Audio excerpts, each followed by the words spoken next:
Hi, Bonnie here with Sew Inspired by Bonnie with another Tuesday's tip. And today what I'd like to talk about would be toppers.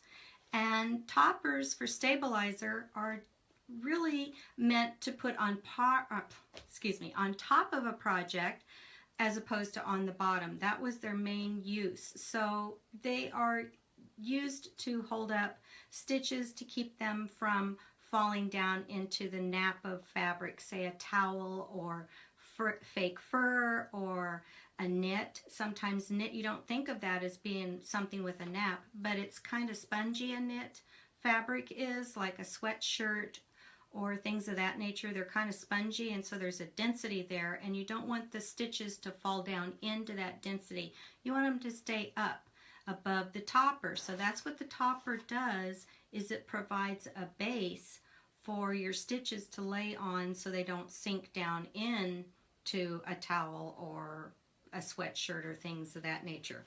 So most people are familiar with a wash-away stabilizer like this. It kind of looks like plastic. It's not plastic, but that's sort of what it looks like, and that's what most of us think about.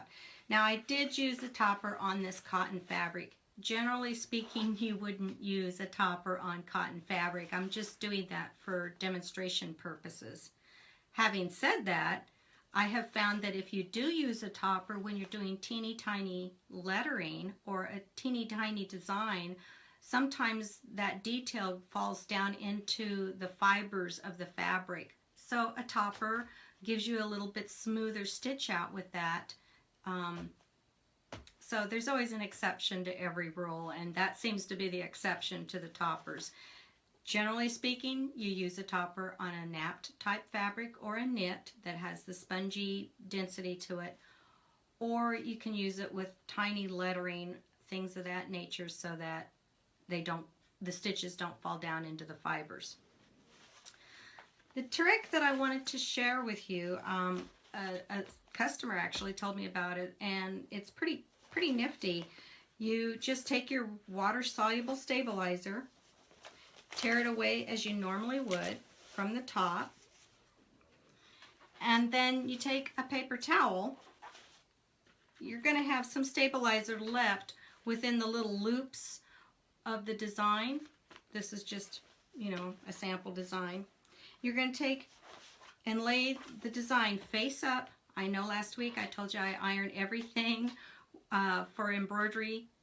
The final pressing is face down, but this is just to remove the stabilizer. It's not really to press my design. So I'm going to lay the paper towel on top, and then I'm going to take an ordinary spray bottle.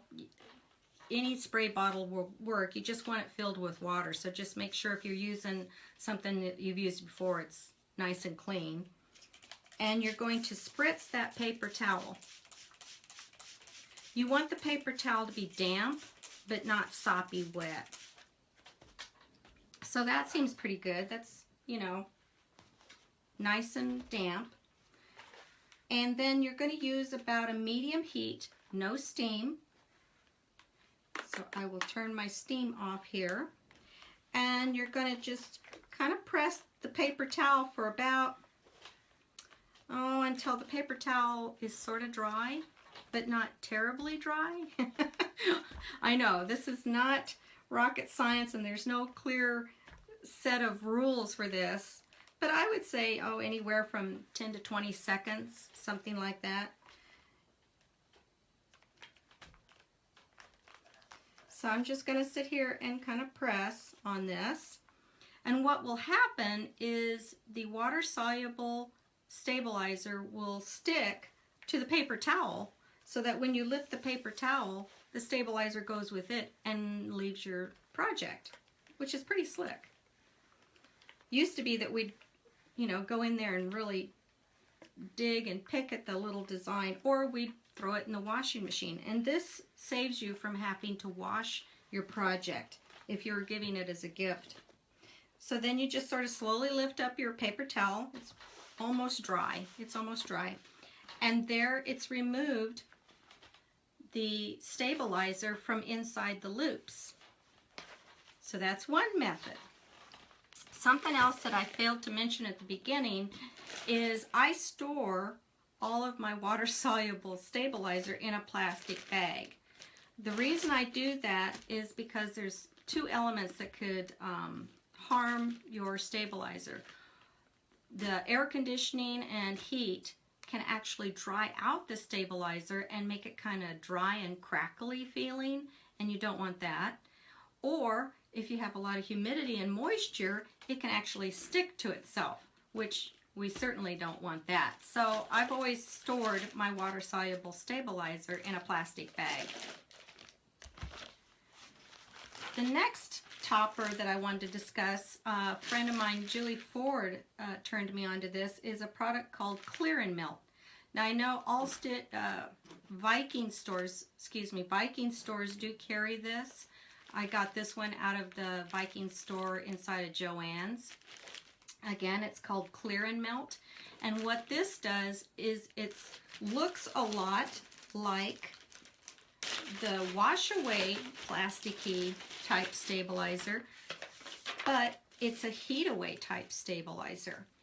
So again, it's a topper. I said stabilizer, but it's really a topper because you still want to use a stabilizer for the bottom of 95 to 99% of your projects. You want to use a stabilizer on the bottom. But this is a heat away type stabilizer. And again, just because I always kept my wash away plastic type stabilizer in a plastic bag, I keep the melt away in a plastic bag as well. I don't want to take any chances of it drying out and getting kind of crinkly. So I don't know that it would be affected not putting it in a plastic bag, but it's kind of expensive, so I didn't want to risk it and not store it that way. So I'd rather be safe than sorry. Again, this is a tear away topper, so you're going to tear it away from your stitches. And then there's some little leftover on the design, and you're just going to put the iron straight onto the embroidery. I don't apply a lot of heat because, again, I don't want to flatten out my stitches. I just want the melt away product to go away. And if you have some that are in a little area, you can take the tip of your iron and just sort of touch it, and it just melts away and just disappears. It doesn't harm the iron.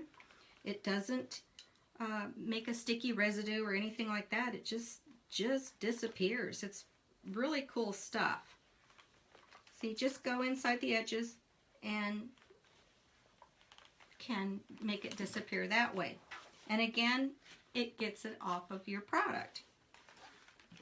So what I like to do when I'm done with the topper is remove the stabilizer from the back, and this applies to whether I'm using a wash away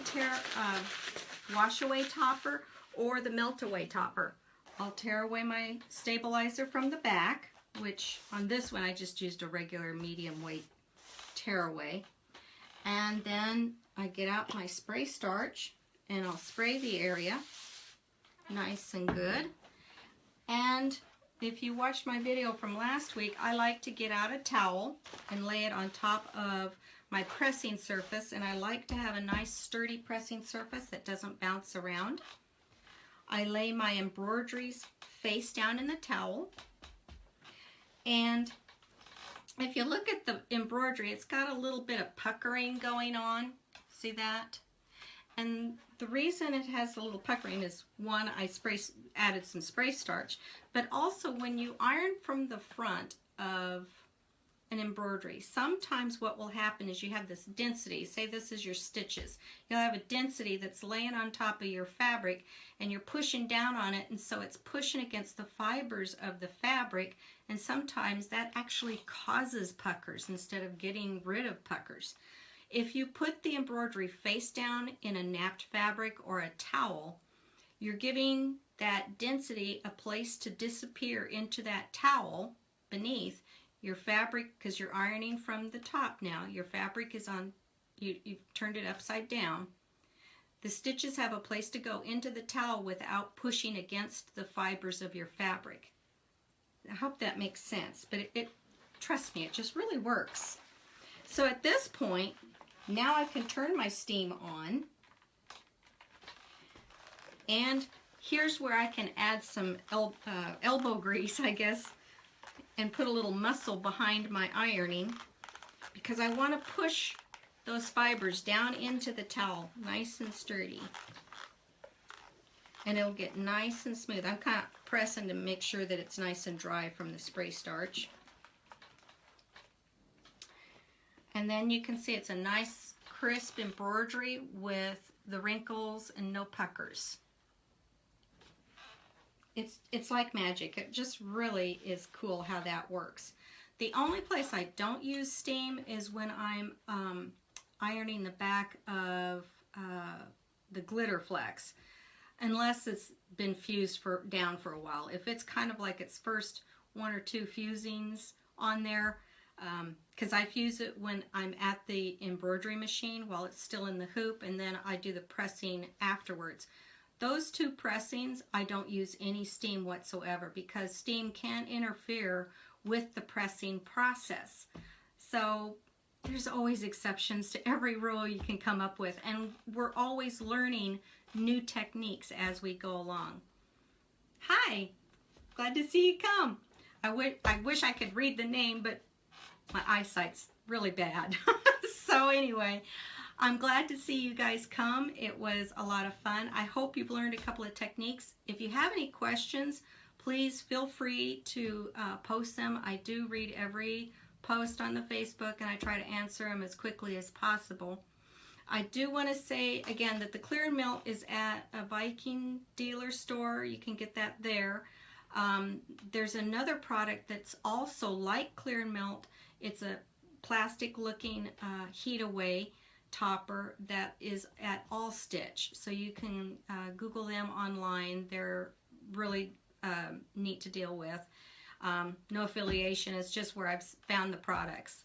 The water soluble, there's all kinds of brands of water soluble, the plastic type. Solvay has it in various different weights, and you know, just about every company has a water soluble topper. I know Floriani has them, and you know, everyone under the sun. But if you don't want to wash your garment, or your project I should say, these are 2 methods that will work if you don't want to wash your project, but it's going to be on top of something with a nap.